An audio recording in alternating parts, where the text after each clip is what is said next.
पिराणा जी समाधि ला के बैठे सी। उन्हां दे कोलों भाई लखू पहला डाकू हुंदा सी, जो लंघिया सुखना सुख ली ते मुड़ के वापस आके सुखना मूहरे रखती। सो कहण लग्या बई ये काहदी सुखना? कहंदे जी तुहाडी सुखना सुखी सी। सो कहण लग्या ये माड़ा काम कीता तूं, माड़े काम दे पैसे असीं नहीं लैंदे, ना असीं सुखना लैंदे हां।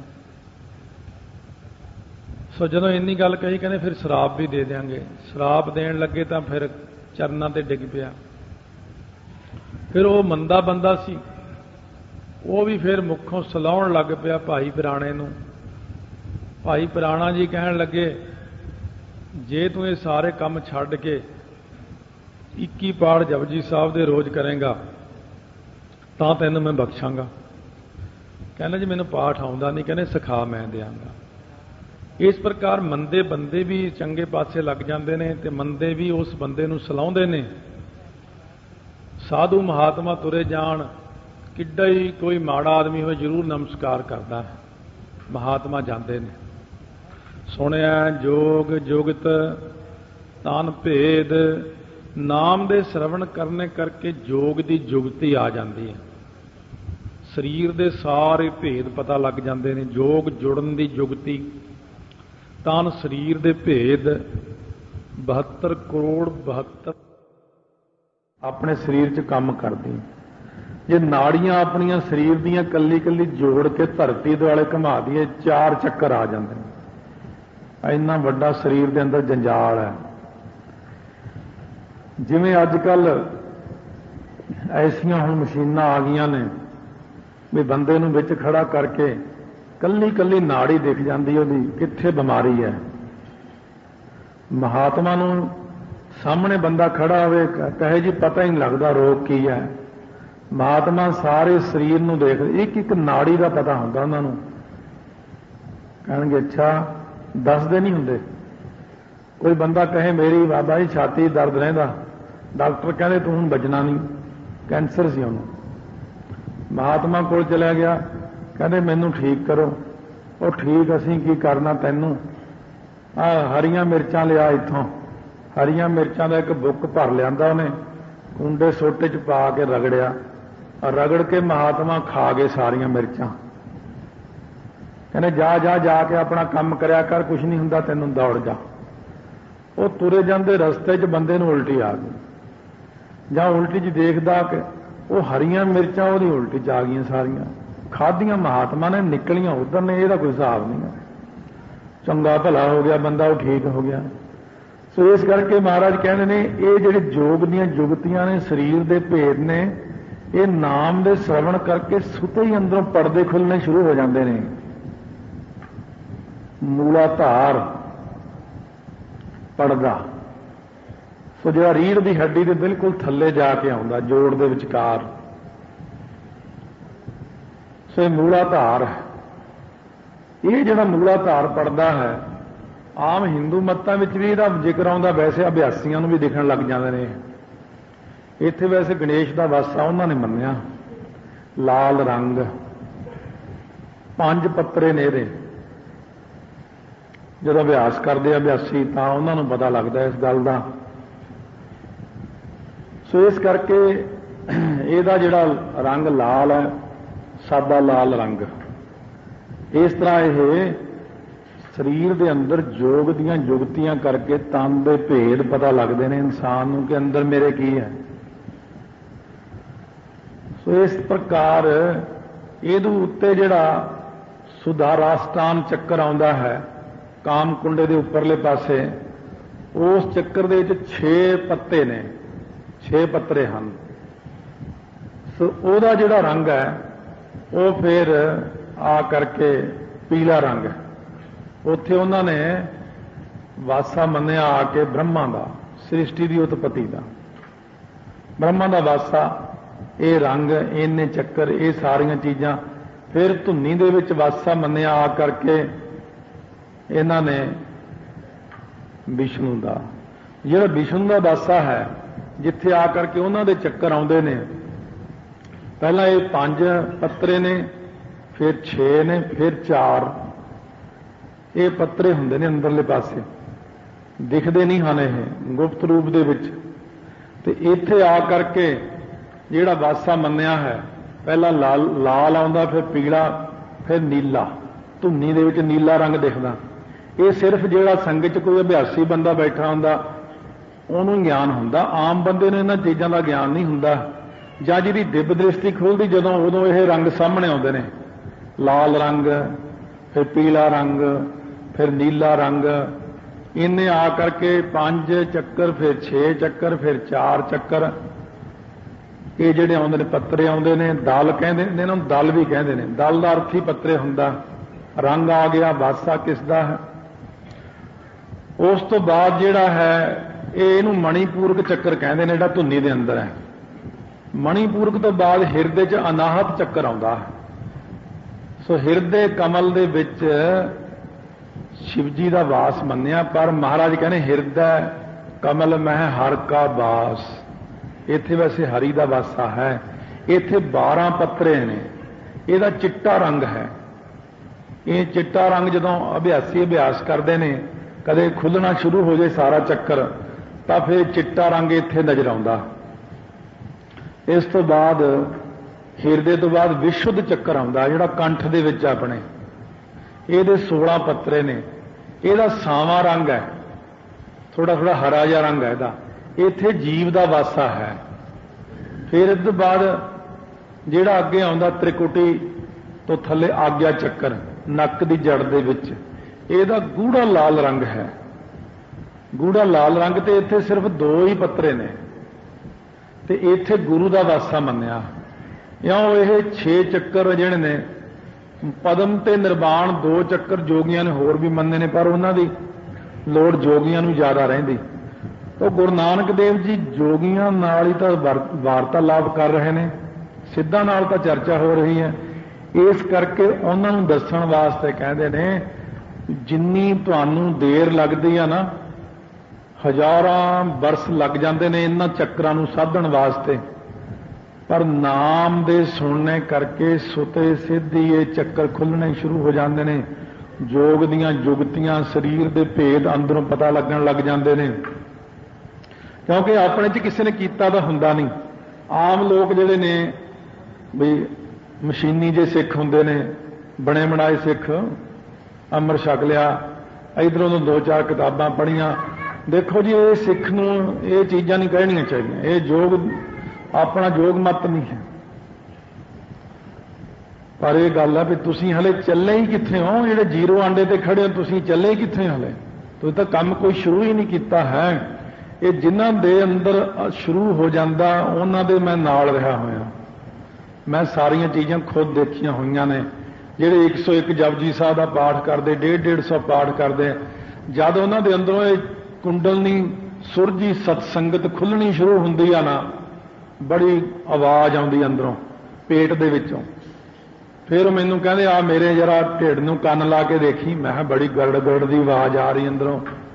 मैं कहा तू डॉक्टर तो दवाई लै, तेरा तां काम खराब होया, मैनूं तां लगदा तैनूं कोई अंदरों पेट 'च नुक्स पै गया। वो अग्गों हੱਸਣ लग पिया, कहना ये वो चीज़ नहीं है, मैं तो तैनूं दिखाया, मेरी कुंडल नहीं खुलण लग पई है।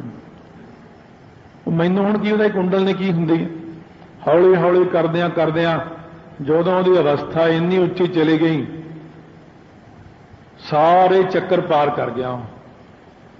हुण सानूं आवाज़ दिया करे कमरे विचों, आई जरा गल सुनी। असीं कमरे जाना, खब्बा सज्जा देखना, इत्थे हुण आवाज़ मारदा सी, पता नहीं किधर नूं चलिया गया। जद असीं वापस मुड़न लगना, उहने पिछले पासों सिर 'च साडे थोला जिहा मार के कहना, ओए मैं तां तुहाडे इत्थे पिछे खड़ा सी।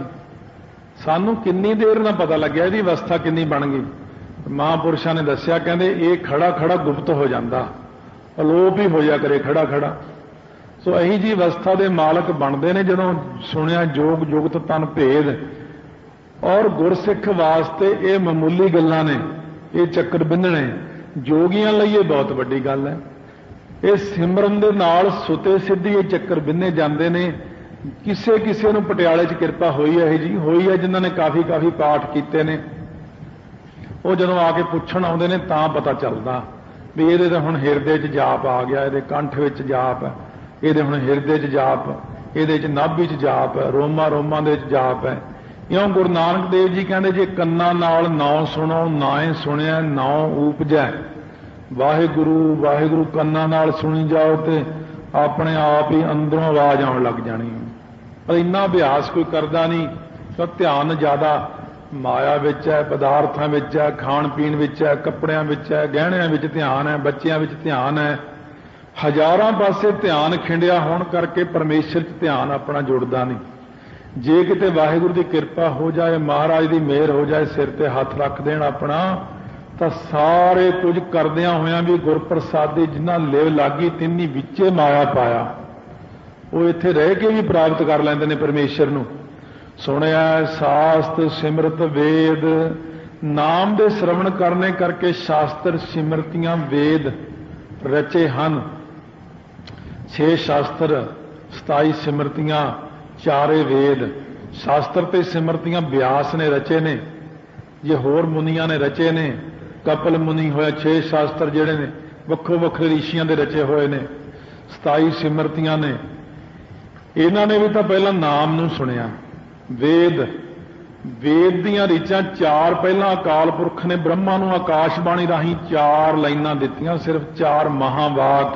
ਅਹੰ ਬ੍ਰਹਮਅਸਮੀ, ਅਹੰ ਬ੍ਰਹਮਅਕਰੈ। ਇਸ ਕਰਕੇ 4 ਲਾਈਨਾਂ ਹੀ ਸਿਰਫ ਦਿੱਤੀਆਂ, ਬਾਕੀ ਦੇ ਵੇਦ ਬ੍ਰਹਮਾ ਨੇ ਰਚੇ ਨੇ। ਸੋ ਇਸ ਕਰਕੇ ਸੁਣਿਆ। ਨਾਮ ਦੇ ਸ਼ਰਵਣ ਕਰਨੇ ਕਰਕੇ ਸ਼ਾਸਤਰ ਸਿਮਰਤੀਆਂ ਵੇਦ ਦੇ ਗਿਆਨ ਸੁਭਾਵਕ ਹੀ ਮਿਲ ਜਾਂਦੇ ਨੇ।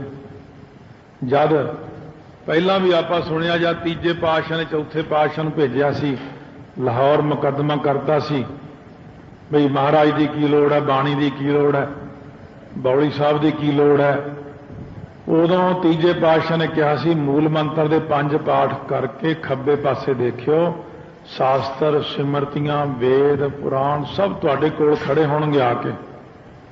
ਨਾਮ ਦੀ ਇੰਨੀ ਸ਼ਕਤੀ ਹੈ ਕਿਉਂਕਿ ਨਾਮ ਇਹਨਾਂ ਨੂੰ ਸਾਰੇ ਨਾਲੋਂ ਵੱਡਾ ਹੈ।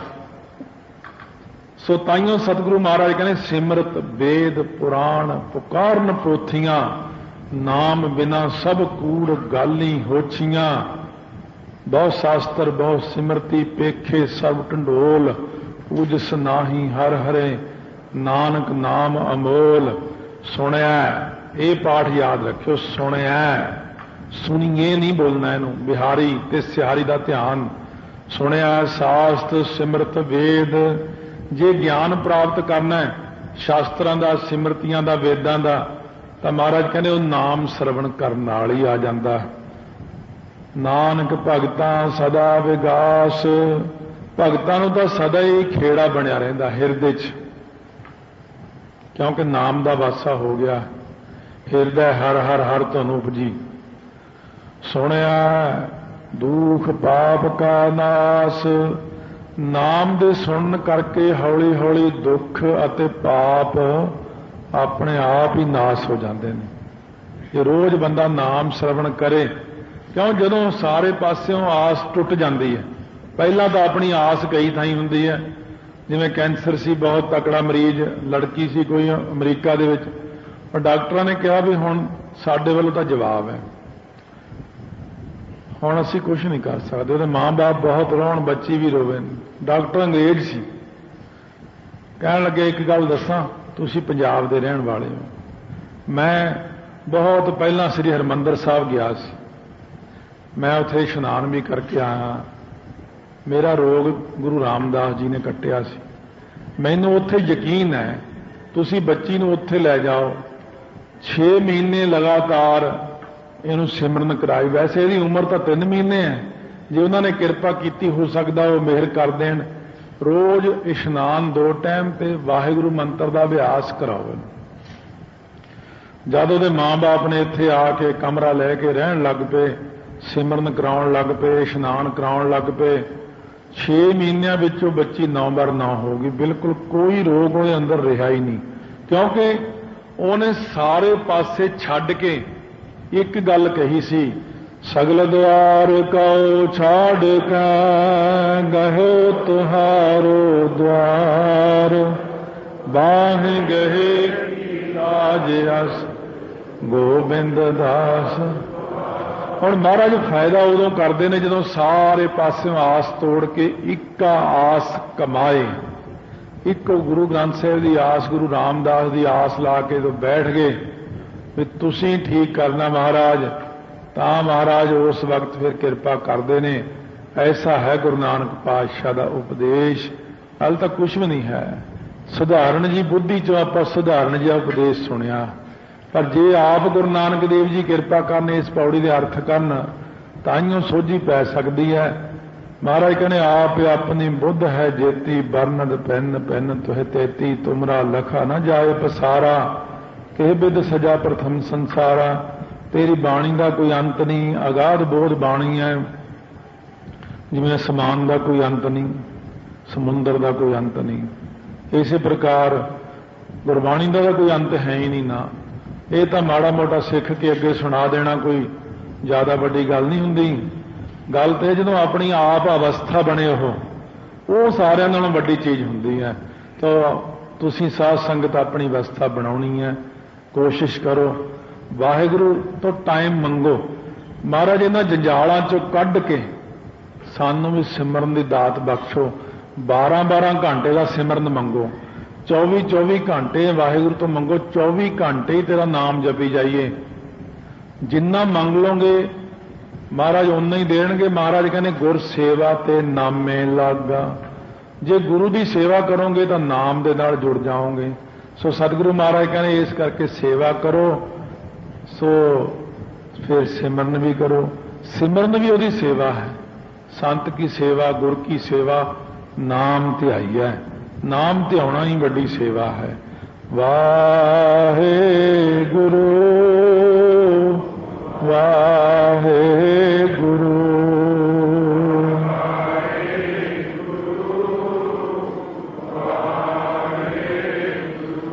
ਵਾਹਿਗੁਰੂ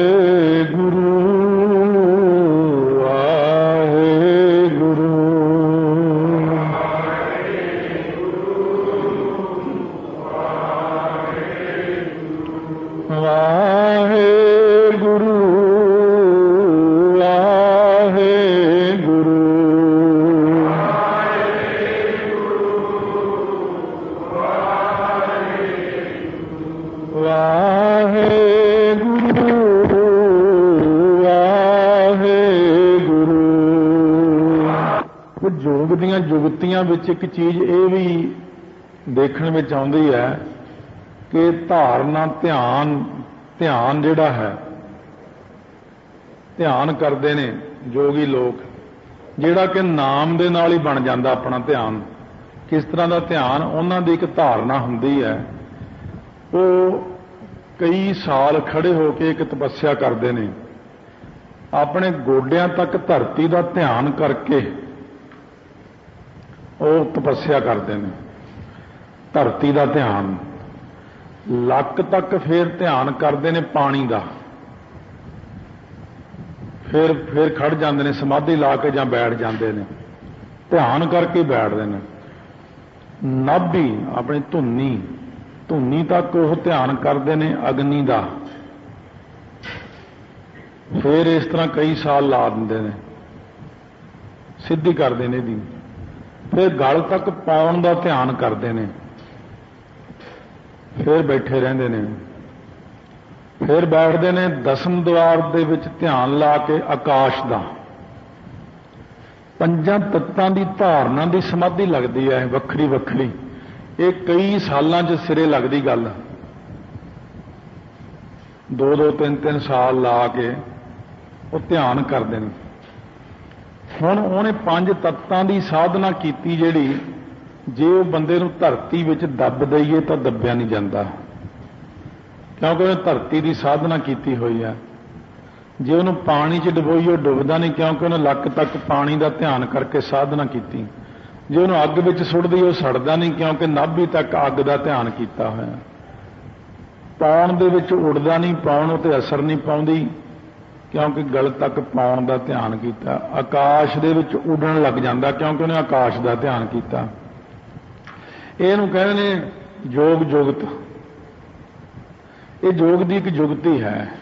पर गुरु नानक देव जी कहते ने कि जिहड़ा नाम दा सुनना ना, सुनन दे नाल ही गुर का बचन बसै जी नाले, जल नहीं डूबै तस्कर नहीं लेवै, भाहे न साकै जाले। जिहड़ा गुरु दा शब्द दा अभ्यास करना है, ਇਹਦੇ ਨਾਲ ਸੁਤੇ ਸਿੱਧੀ ਉਹ ਬੰਦੇ ਨੂੰ ਧਰਤੀ 'ਚ ਦਬ ਤੋਂ ਦੱਬਿਆ ਨਹੀਂ ਜਾਂਦਾ, ਪੌਣ ਅੜਾ ਨਹੀਂ ਸਕਦੀ, ਆਕਾਸ਼ ਵਿੱਚ ਉਹ ਉੱਡਣ ਲੱਗ ਜਾਂਦਾ, ਅੱਗ ਸਾੜ ਨਹੀਂ ਸਕਦੀ, ਪਾਣੀ ਉਹਨੂੰ ਰੋੜ ਕੇ ਨਹੀਂ ਜਾਂਦਾ। ਭਾਈ ਬਿਧੀ ਚੰਦ ਮੱਚਦੇ ਭੱਠ 'ਚ ਵੜ ਗਏ ਪਰ ਨਾਮ ਦੇ ਆਸਰੇ ਬਚ ਗਏ। ਭਾਹੇ ਬਲੰਦੜੀ ਬੁਝ ਗਈ ਰਖੰਦੜੋ ਪ੍ਰਭਾਵ। ਸੋ ਸਤਿਗੁਰੂ ਮਹਾਰਾਜ ਸੱਚੇ ਪਾਤਸ਼ਾਹ ਫਰਮਾਉਂਦੇ ਨਾਮ ਦੇ ਸ਼ਰਵਣ ਵਿੱਚ ਹੀ ਇੰਨੀ ਸ਼ਕਤੀ ਹੈ कि श्रवण करन दे नाल ही सुनिया सत संतोख ज्ञान। पहला तो सुनन तो पता लगता सत, सत प्रतगी होना। पुराणियां विचों कुछ साखियां आ जाणगियां, कुछ नव्यां विचों आ जाणगियां। पुराणियां साखियां विचों कुछ राजा दशरथ, भृगु, दलीप राजा, रघु राजा, यह जे राजे सती पुरुष होए ने, जिन्हों का एक ये चीज है कि प्राण जाए पर वचन ना जाए। जिहड़ी गल कर दिती वो जानी नहीं चाहिए, वचन करे तो खिसक जाए, बोले सब कच्चा। वो जिहड़ा कच्चा आदमी है वो सती नहीं हुंदा। सत, सत रखना, सच प्रतगी होना, जिहड़ी गल कहती वो ते निभना, ਇਹਨੂੰ ਕਹਿੰਦੇ ਸਤ। ਇਹ ਜਿਹੜਾ ਸਤ ਹੈ ਹਰੇਕ ਬੰਦੇ 'ਚ ਨਹੀਂ ਆਉਂਦਾ। ਖਾਸ ਕਰ ਅੱਜ ਦੇ ਯੁੱਗ ਵਿੱਚ ਕਹਿੰਦੇ ਕੁਛ ਨੇ ਕਰਦੇ ਕੁਛ ਨੇ। ਕਹਿ ਹੋਰ ਗੱਲ ਜਾਣੀ, ਕਹਿਣਗੇ 2 ਮਿੰਟ ਤੱਕ ਆਇਆ ਬਸ, ਆਉਂਦੇ ਨਹੀਂ, ਕਈ ਘੰਟੇ ਨਹੀਂ ਆਉਂਦੇ। ਫਿਰ ਪੁਰਾਣੇ ਲੋਕ ਇਸ ਤਰ੍ਹਾਂ ਨਹੀਂ ਸੀ ਕਰਦੇ ਹੁੰਦੇ। ਉਹ ਜੋ ਕਹਿ ਗਏ ਸੋ ਕਰਦੇ ਸਨ। ਜੋ ਬਚਨ ਉਹਨਾਂ ਨੇ ਕਰ ਦਿੱਤਾ ਉਹੀ ਬਚਨ ਨਿਭਾਉਣਾ ਹੈ ਉਹਨਾਂ ਨੇ। फिर इसी तरह ही गुरसिखा ने 10 ਸਰੂਪਾਂ तक बचन निभाए, ਜਿਹੜੇ ਜਿਹੜੇ बचन ਕੀਤੇ ਨੇ। क्योंकि ये असल में कथा चल ही पहले पातशाह वेले दी रही है। हुण जे ਇਹਦੇ 'ਚ ਆਪਾਂ बाकी दे बाद दे ਸਰੂਪਾਂ ਦੇ विचार ला सकते हैं, पर क्योंकि जिहड़ी चर्चा हो रही वो सिद्धा नाल हो रही है, इस करके उन्हां दे मत मुताबक ही उन्हां नूं समझाया जा रहा। विच विच आपां बाद दे बचन भी कर सकते हैं। ਹੁਣ ਤੁਸੀਂ ਦੇਖ ਲਓ ਸਤ ਰੱਖਿਆ, ਜਿਨ੍ਹਾਂ ਜਿਨ੍ਹਾਂ ਨੇ ਇੱਕ ਸਾਖੀ ਲੈ ਲਈ ਆਪਾਂ ਦਸ਼ਰਥ ਦੀ, ਉਹਨੇ ਸਤ ਰੱਖਿਆ। ਤਾਂ ਕਈ ਨੂੰ ਬਚਨ ਦੇਤਾ ਵੀ ਮੈਂ ਤੇਰੇ ਮੌਕੇ ਤੇ ਤੈਨੂੰ 3 ਵਰ ਦਿਆਂਗਾ, ਜਿਹੜੇ ਉਹਨੇ ਕਿਹਾ ਸੀ ਮੰਗ ਕੀ ਮੰਗਦੀ, 3 ਚੀਜ਼ਾਂ ਮੰਗਾਂਗੀ ਫੇਰ ਕਿਤੇ ਮੰਗ ਲਵਾਂ। ਸੋ ਇਸ ਪ੍ਰਕਾਰ ਦੇ ਜਿਹੜੀ ਚੀਜ਼ਾਂ ਹੁੰਦੀਆਂ ਨੇ ਬਚਨ ਕਰਕੇ ਫਿਰ ਮੁੱਕਰਨਾ ਨਾ, ਇਹਨੂੰ ਸਤ ਕਹਿੰਦੇ ਨੇ। ਤੇ ਆਪਣੇ ਸਿੰਘਾਂ ਨੇ ਵੀ 10 ਸਰੂਪਾਂ ਤੱਕ ਹੁਣ ਤੱਕ ਵੀ ਕਈ ਸਤ ਵਿੱਚ ਕਾਇਮ ਰਹਿੰਦੇ ਨੇ, ਜਿਹੜੇ ਆਪਣੇ ਕੀਤੇ ਹੋਏ ਬਚਨ ਤੋਂ ਮੁੱਕਰਦੇ ਨਹੀਂ ਹਨ, ਜੋ ਮਰਜ਼ੀ ਹੋ ਜਾਏ। ਇਸ ਪ੍ਰਕਾਰ ਇਹ ਸੁਣ ਕੇ ਹੀ ਪਤਾ ਲੱਗਦਾ ਕਿ ਸਤ ਕੀ ਚੀਜ਼ ਹੈ। ਸੰਤੋਖ ਇਹਨੂੰ ਕਹਿੰਦੇ ਨੇ, ਯਥਾ ਲਾਭ ਤਥਾ ਸੰਤੁਸ਼ਟ ਹੋਣਾ ਸੰਤੋਖ ਹੈ। ਜਿੰਨਾ ਮਿਲ ਗਿਆ ਖਾ ਲਿਆ। ਗਿਆਨ पता लगता कि ज्ञान का मतलब की है। ज्ञान सधारण नॉलेज भी होंगी आम चीज़ों की, पर इत्थे ज्ञान के नन्ने नूं औंकड़ है ब्रह्म ज्ञान। वैसे हुण इहदे च 2 चीज़ां आ जांदियां, एक ज्ञान ते एक ध्यान। जिहड़ी चीज़ का कोई स्वरूप नहीं है उहदा आपां ध्यान नहीं कर सकते, उहदा ज्ञान लै सकते हैं। जिहड़ी चीज़ का कोई आकार है उसका ध्यान कर सकते हैं। ये भी सुन के ही पता लगता है। उही पंक्ति फिर आउंदी इत्थे कि ध्यान में ना आवे, जो ध्यान च आउंदा ही नहीं उसदा तो फिर ज्ञान ही है। पर महाराज कहते ताको ध्यान कीजै ध्याई है। महाराज नाले तुसीं कहंदे ध्यान च नहीं आउंदा, फिर ध्यान उहदा किवें करिए? कहंदे उहनूं इउं ध्यान करो भाई बहुत प्रकाश ही प्रकाश है, प्रकाश ही प्रकाश है, बस होर कुछ नहीं है। और वो सर्व व्यापक प्रकाश है। इउं धान करके उस अकाल पुरख का फिर ये भी निर्मलता आउंदी है। ਪ੍ਰਕਾਸ਼ ਤਾਂ ਕਈ ਪ੍ਰਕਾਰ ਦਾ। ਪ੍ਰਕਾਸ਼ ਤਾਂ ਸੂਰਜ ਦੇ ਚੜਾਓ ਵੇਲੇ ਪਹੁ ਫਟਾਲੇ ਸਵੇਰੇ 4:15 ਵਜੇ ਦੇ ਕਰੀਬ ਮਾੜਾ ਮਾੜਾ ਪ੍ਰਕਾਸ਼ ਹੁੰਦਾ, ਪਰ ਉਹ 'ਚ ਹਨੇਰਾ ਮਿਲਿਆ ਹੁੰਦਾ। ਫਿਰ 5:30 ਵਜੇ ਥੋੜਾ ਜਿਹਾ ਹੋਰ ਪ੍ਰਕਾਸ਼, ਪਰ ਉਹ ਵੀ ਕਲੀਅਰ ਨਹੀਂ ਹੈ। ਪਰ ਜਦੋਂ ਸੂਰਜ ਚੜ੍ਹਦਾ ਹੈ ਉਦੋਂ ਲਾਲੀ ਦਾ ਪ੍ਰਕਾਸ਼ ਹੈ, ਉਹ ਵੀ ਪੂਰਾ ਸਾਫ਼ ਨਹੀਂ ਹੈ।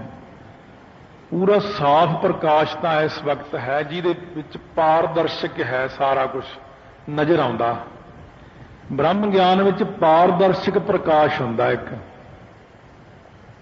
ਪ੍ਰਕਾਸ਼ ਤਾਂ ਉਦੋਂ ਵੀ ਧੁੰਦ ਪਈ ਹੁੰਦੀ ਹੈ, ਧੁੰਦ ਵਿੱਚ ਆਪਾਂ ਨੂੰ ਧੁੰਦਲਾ ਜਿਹਾ ਦਿਖਦਾ ਦੂਰ ਦੂਰ ਤੱਕ, ਜਦੋਂ ਥੋੜੀ ਥੋੜੀ ਧੁੰਦ ਪਈ ਹੋਵੇ। ਪ੍ਰਕਾਸ਼ ਤਾਂ ਉਹ ਵੀ ਹੈ, ਪਰ ਜੇ ਆਪਾਂ ਕਹਿੰਦੇ ਧੁੰਦ ਹਟ ਜਾਂਦੀ ਤਾਂ ਚੰਗਾ ਸੀ, ਕਿਉਂਕਿ ਸਾਨੂੰ ਤਾਂ ਇਹ ਗੱਡੀ ਚਲਾਉਣੀ ਬਹੁਤ ਔਖੀ ਹੋਈ ਪਈ ਹੈ, ਜਾਣਾ ਆਉਣਾ ਬੜਾ ਔਖਾ। ਜੇ ਧੁੰਦ ਹਟ ਜਾਏ ਤਾਂ ਬਿਲਕੁਲ ਹੀ ਸ਼ੁੱਧ ਪ੍ਰਕਾਸ਼ ਹੋ ਜਾਂਦਾ, ਬਿਲਕੁਲ ਪਾਰਦਰਸ਼ਕ ਪ੍ਰਕਾਸ਼ ਹੈ ਪਰਮੇਸ਼ਰ। ਜਿੰਨਾ ਹੁਣ ਪਾਰਦਰਸ਼ਕ ਆਪਾਂ ਇੱਕ ਦੂਜੇ ਨੂੰ ਦੇਖ ਰਹੇ ਹਾਂ, ਇੰਨਾ ਹੀ ਪਾਰਦਰਸ਼ਕ ਪਰਮੇਸ਼ਰ ਦਾ ਪ੍ਰਕਾਸ਼ ਹੈ। ਉਦਾਹਰਣ ਵਜੋਂ ਹੈ, ਪਰ ਇੰਨਾ ਹੈ ਨਹੀਂ। ਇਸ ਤੋਂ ਵੀ ਕਰੋੜਾਂ ਗੁਣਾ ਅਰਬਾਂ ਗੁਣਾ ਜ਼ਿਆਦਾ ਪਾਰਦਰਸ਼ਕ ਪ੍ਰਕਾਸ਼ ਹੈ ਪਰਮੇਸ਼ਰ ਦਾ। ਸੋ ਮਹਾਰਾਜ ਕਹਿੰਦੇ ਇਸ ਕਰਕੇ ਉਸ ਪ੍ਰਕਾਸ਼ ਦਾ ਧਿਆਨ ਧਰ ਕੇ ਬੋਲੋ ਜੀ ਵਾਹਿਗੁਰੂ। ਉਹ ਪ੍ਰਕਾਸ਼। ਸੋ ਸਤਿਗੁਰੂ ਮਹਾਰਾਜ ਕਹਿੰਦੇ ਨੇ, ਜੇ ਆਪਾਂ ਸਤ ਚਾਹੁੰਦੇ ਆ ਸਾਰੇ ਜਾਣੇ ਕਿ ਮੈਂ ਸਤ ਪ੍ਰਤੱਗੀ ਬਣਾ, ਮੇਰੀ ਜ਼ੁਬਾਨ ਦੇ ਉੱਤੇ ਸਦਾ ਸਤ ਰਹੇ, ਸੰਤੋਖ ਆਵੇ ਮੈਨੂੰ, ਮੇਰੇ ਹਿਰਦੇ 'ਚ ਸੰਤੋਖ ਬਣਿਆ ਰਹੇ, ਗਿਆਨ ਪ੍ਰਾਪਤ ਹੋਵੇ ਮੇਰੀ ਬੁੱਧੀ ਵਿੱਚ, ਸੰਤੋਖ ਹੋਵੇ ਮੇਰੇ ਹਿਰਦੇ ਵਿੱਚ, ਸਤ ਹੋਵੇ ਮੇਰੀ ਜ਼ੁਬਾਨ ਦੇ ਉੱਤੇ, ਤਾਂ ਫਿਰ ਸੁਣਿਆ। ਨਾਮ ਦੇ ਸੁਣਨੇ ਕਰਕੇ ਬੰਦੇ ਦੇ ਅੰਦਰ ਸਤ, ਸੰਤੋਖ, ਗਿਆਨ, ਦਇਆ, ਧਰਮ, ਵਿਚਾਰ, ਖਿਮਾ, ਧੀਰਜ, ਸਾਰੇ ਗੁਣ ਜਿਹੜੇ ਨੇ ਨਾਮ ਦੇ ਬੂਟੇ ਨੂੰ ਲੱਗਦੇ ਨੇ।